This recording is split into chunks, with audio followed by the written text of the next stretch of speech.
中美关系紧张之际，美俄高级官员接触到底释放了什么信号？为何说这可能是给中国提了个醒？我们是否需要提高警惕？敬请关注本期内容，了解详情。我们都知道，美国为了维护自己的地位，在最近一段时间以来，对中俄两国的打压并不少。拜登政府还公然将中俄两国称之为美国当前最大的挑战。其实真实原因就是美国害怕中俄两国的实力超越他们，从而取代美国在全球的地位。所以看到中俄两国的综合实力越来越强大后，美国就开始坐立不安了。但可笑的是，美国原本想着打压中俄，减少对美国在全球霸权滥用的威胁，但没想到的是，在美国的打压之下，中俄两国的关系却日益密切。这对拜登来说，不但没有达到想要的目的，反而让情况更加严重了。俄罗斯一再表示，中俄之间的关系已经达到了有史以来的最高友好水平，在今后的发展中，中俄会继续保持这样的状态，这让美国更是头痛。不过，虽说俄罗斯一再声称与中国的关系很友好，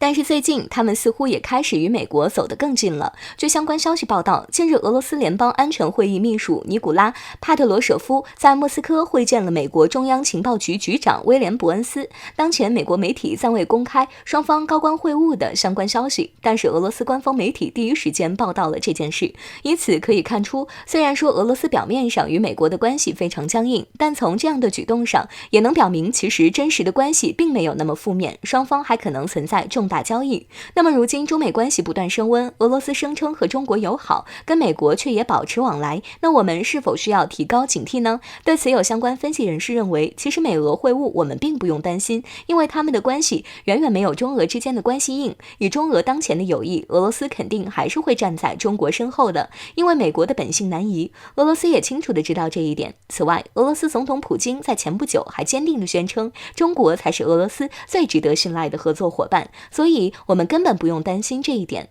不过，这或许也是给我们提了个醒，我们需要明白的是，国与国之间没有永久的友谊，也不存在永远的朋友这一说法，所以我们还是需要发展自己的实力。所谓打铁还需自身硬，所以只有发展自己的实力才是硬道理。总之，美国的内心确实是无比险恶，在当前局势下，我们最重要的的确还是要加快发展的脚步。只有中国的实力强大到让美国恐惧，或许我们才能更安稳的发展。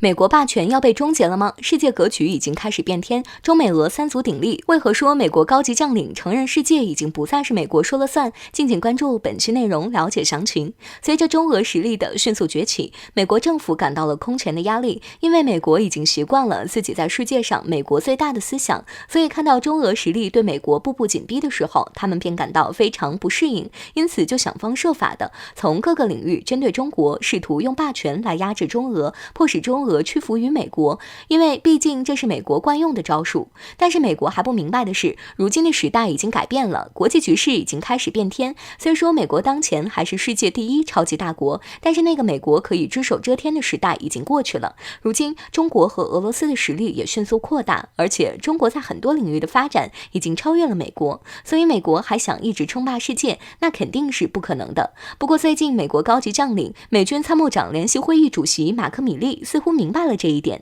据相关消息报道，近日米利表示，美国在国家安全领域已经面临了很多挑战，其中中国所带来的挑战就是一个很明显的例子。此外，世界正在形成三足鼎立的格局，如今俄罗斯的发展也是不容小觑，所以国际局势正朝着中国、美国、俄罗斯形成了中心力量的一个方向前进。所以在这样的趋势下，这个世界已经不再是美国说了算，美国多年来的统治地位很可能也会随之结束。有相关分析人士认为，美国当前存在的一个很大问题就是对美国的实力太自信了，但实际上如今中俄两国在很多地方都赶上了美国，甚至开始超越美国，而美国还沉浸在自己的美梦中不能清醒，以为只要在很多方面对中俄两国进行压制，我们就会因为害怕美国的实力强大而像其他国家一样向美国低头并屈服于美国。但是实际上这并不存在，因为世界想要和平稳定的向前发展，对世界各国都需要公平，而美国总是想着一家独大，这根本就是在痴人说梦，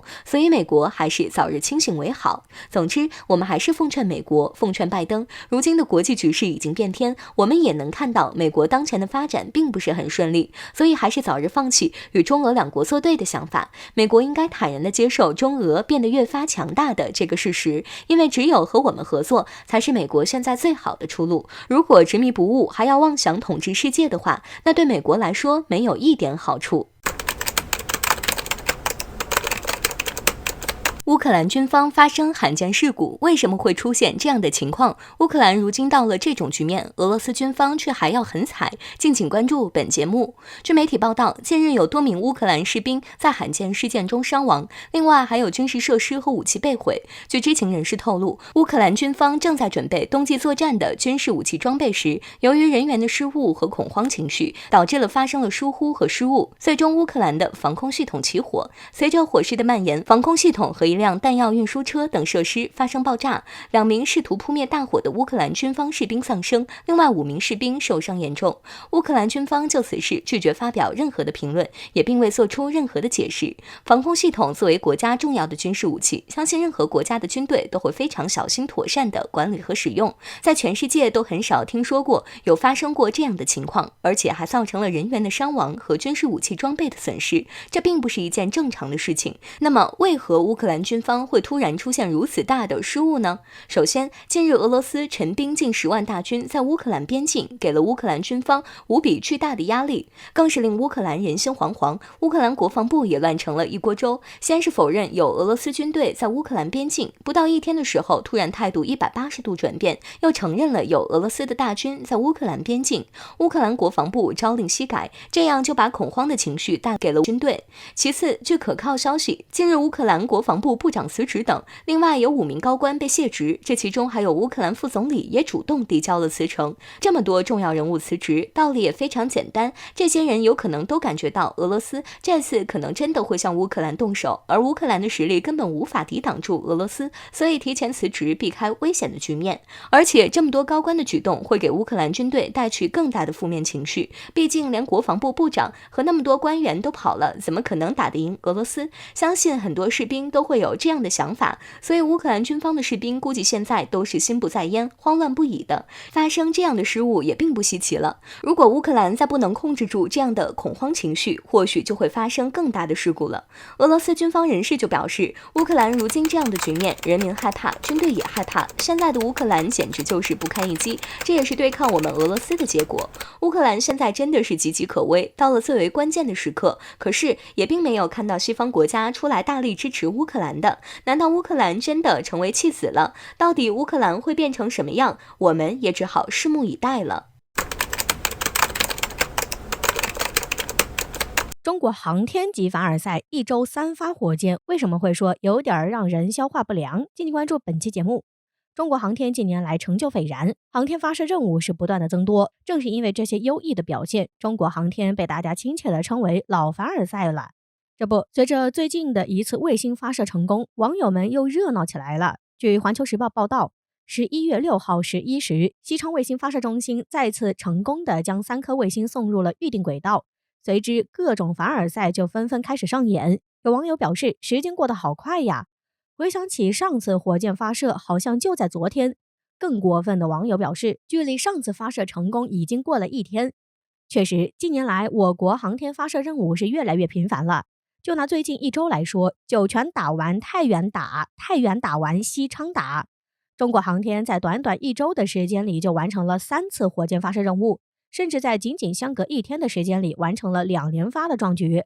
之前就有媒体报道过，在今年的前10个月中，中国航天总发射次数已经超过了以往任何一年，并且在2021年，中国航天愈演愈烈的太空竞争中，以略微的优势超越了美国，成为了全球航天发射次数最多的国家。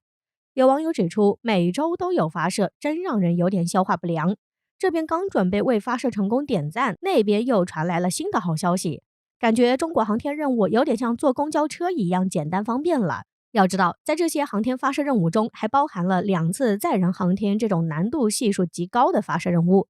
神舟12号和神舟13号飞船都成功地将3名宇航员送入了我国空间站。可见，无论是从数量上还是质量上而言，中国航天在2021年取得的成就都是无可争议的，也难怪网友们会如此的激动。毕竟在航天领域，我国一直都受到了来自西方国家的技术封锁，但令他们没有想到的是，我国航天科技工作者们硬生生地走出了一条属于我们自己的航天道路。目前，国际空间站的情况非常的糟糕，撑不了多久或许就会退役了。在未来的很长一段时间内，太空中将只有中国的空间站可供人类使用。目前，全球共有1000多个科研项目正在排队等待进入我国的空间站内做实验，并且一些国外的航天员们已经开始在学习中文了，就是为了进入中国空间站在做准备。2021年还没过去，随后我们依然还有很多航天发射任务，后续的中国航天士凡尔赛会越来越多，希望到时候大家不要过于惊讶。